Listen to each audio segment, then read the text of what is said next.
Warangal జేఎస్లో హోమాజులో press meet పెట్టినాం. అందులో తెలంగాణ ఆదివాసీ ఎరకల సంఘం భాగస్వాములు అయింది.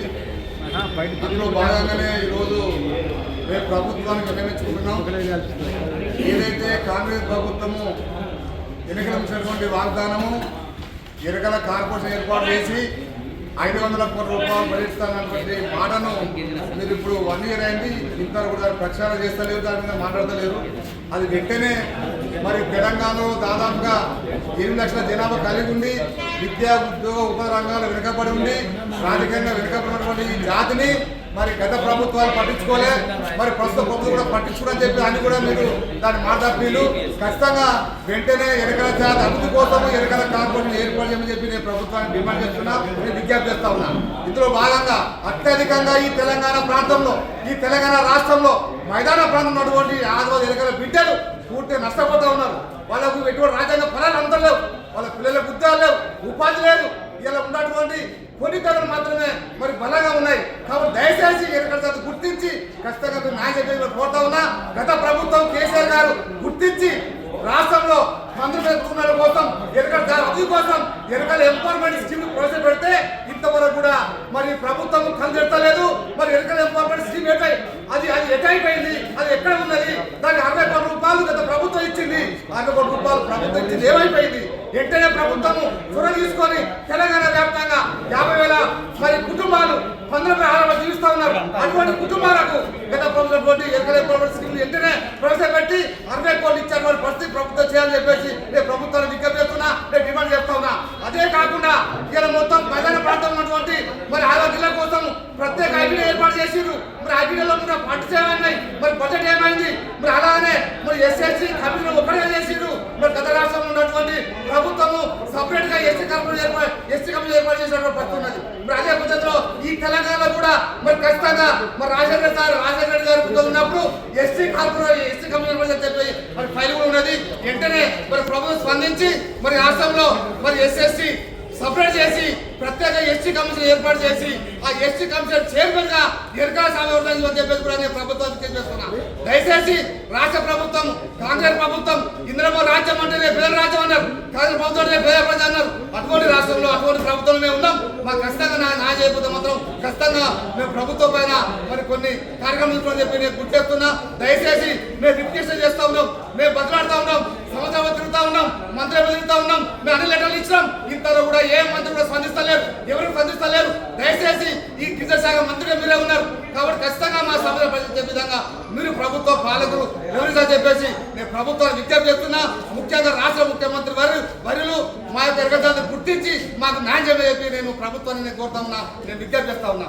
జై ఎరకల, జై ఎరకల, వర్ధిల్లాలి తెలంగాణ ఆదివాసీ ఎరకల సంఘం, వర్ధిల్లాలి తెలంగాణ ఆదివాసీ ఎరకల సంఘం, జై ఎరకల, జై ఎరకల. ఏసీ ఆధ్వర్యంలో ఈరోజు సోమాజిగూడ ప్రెస్ క్లబ్లో సమావేశం ఏర్పాటు చేయడం జరిగింది. గిరిజన సంక్షేమ శాఖలో పెండింగ్ ఉన్నటువంటి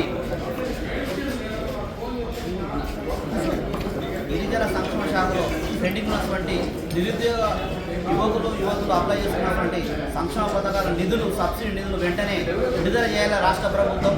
ఏదైతే ప్రస్తుతం ఉన్న తెలంగాణ రాష్ట్ర ముఖ్యమంత్రి రేవంత్ రెడ్డి గారు చేవేళ్లలో డిక్లరేషన్ ఇచ్చారు, ఏకలవ్య కార్పొరేషన్ ఏర్పాటు చేసి సుమారు 500 నుంచి 1000 కోట్ల నిధులు కూడా కేటాయిస్తామన్నారు.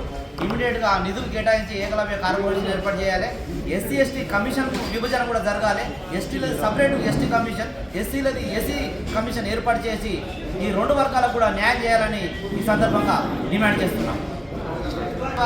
ఎరకల సంఘం నుంచి ప్రధాన డిమాండ్ ఎస్సీ ఎస్టీ కార్పొరేషన్ విభజన జరగాలి. ఏదైతే పెండింగ్ ఉన్నాయో గిరిజన సంక్షేమ శాఖలో ఆ నిధులు కూడా తక్షణమే విడుదల చేయాలి. ఏదైతే గిరిజన సంక్షేమ శాఖలో అవినీతి అధికారులు ఆ అవినీతి అధికారులను కూడా తొలగించాలి. డబ్బులు లేనిది పైలు కదులుతలేదు. ఇప్పటికీ అప్లై చేసుకున్నటువంటి నిరుద్యోగ యువకులు తిరిగి చెప్పలేదు తప్ప ఒక్కరికి కూడా సబ్సిడీ రాలేదు. బ్యాంక్ కాన్సెంట్ ఇచ్చిన సుత కార్పొరేషన్ నిధులు ఇవ్వకపోవడంతో అవి అకౌంట్ ఫ్రీజ్ అయ్యే అవకాశం ఉంది. కాబట్టి తక్షణమే ముఖ్యమంత్రి గారు ఈ విషయం మీద స్పందించాలి, చర్యలు తీసుకొని నిధులు విడుదల చేయాలని తెలంగాణ ఆదివాసీ ఎరకల సంఘం తరఫున మేము డిమాండ్ చేస్తున్నాం.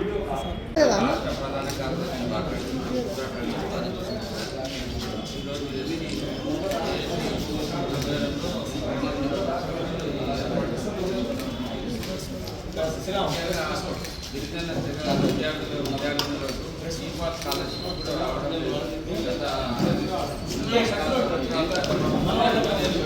ఈ ప్రభుత్వం రిలీజ్ చేయడం కంప్లీట్ చేసిన డిగ్రీ కంప్లీట్ చేసిన విద్యార్థులకు కూడా సర్టిఫికేట్ కూడా ఇవ్వడం లేదు కాలేజీలో. ఎందుకు ఇవ్వడం లేదంటే ఈ పాస్ స్కాలర్షిప్ రావడం లేదు, గవర్నమెంట్ బడ్జెట్ రిలీజ్ కాలేదు. దానివల్ల ఇప్పుడు మేము ఇవ్వలేము ఈ సర్టిఫికేట్ అని స్టూడెంట్స్కి వాళ్ళు మేనేజ్మెంట్ చెప్పడం జరుగుతుంది ప్రైవేట్ కాలేజీ. కాబట్టి తక్షణమే ఈ యొక్క ప్రభుత్వం రేవంత్ రెడ్డి గారు ఇంజనీరింగ్ డిగ్రీ చదువుతున్న విద్యార్థులకు త్వరగా ఈ పాస్ బడ్జెట్ రిలీజ్ చేయమని స్కాలర్షిప్ బడ్జెట్ మా యొక్క సంఘం కోరుతుంది. దగ్గరకు వస్తే అందరూ వాడరు అట్లా. తెలంగాణ ఆదివాసీ ఎన్నికల సంఘం రాష్ట్ర కాంగ్రెస్ ప్రభుత్వం రేవంత్ రెడ్డి గారు పరిపాలన చేసి కంప్లీట్ అవుతుంది. మాకు డిక్లరేషన్గా కాంగ్రెస్ ప్రభుత్వం ఎక్కడ కార్పొరేషన్ ఏర్పాటు చేస్తామని చెప్పి హామీ ఇవ్వడం జరిగింది. అది తొందరదొచ్చి నేను మొగ్గబెట్టి చేస్తున్నాం కాబట్టి తక్షణమే ఏకలవ్య కార్పొరేషన్ ఏర్పాటు చేయకుండా చాలా భారీ ఉద్యమం చేస్తామని తెలంగాణ ఆదివాసీ ఎన్నికల సంఘం డిమాండ్ చేస్తున్నాము. అదేవిధంగా మేము గిరిజన తెలంగాణ రాష్ట్రంలో అతి పెద్ద జనాభా కలిగిన గిరిజన ఉన్నాం. మా యొక్క గిరిజన శాఖ మంత్రి లేకపోవడం మా బాధలు. మా గిరిజన శాఖ మంత్రి ఉంటే మా సమస్యలు ఏమైనా విషయం ఉంటే మేము మాట్లాడే హక్కు మాకుంటుంది. కాబట్టి తక్షణమే గిరిజన సంక్షేమ శాఖ మంత్రిని ఏర్పాటు చేయాలని చెప్పేసి మేము తెలంగాణ ఆదివాసీ డిమాండ్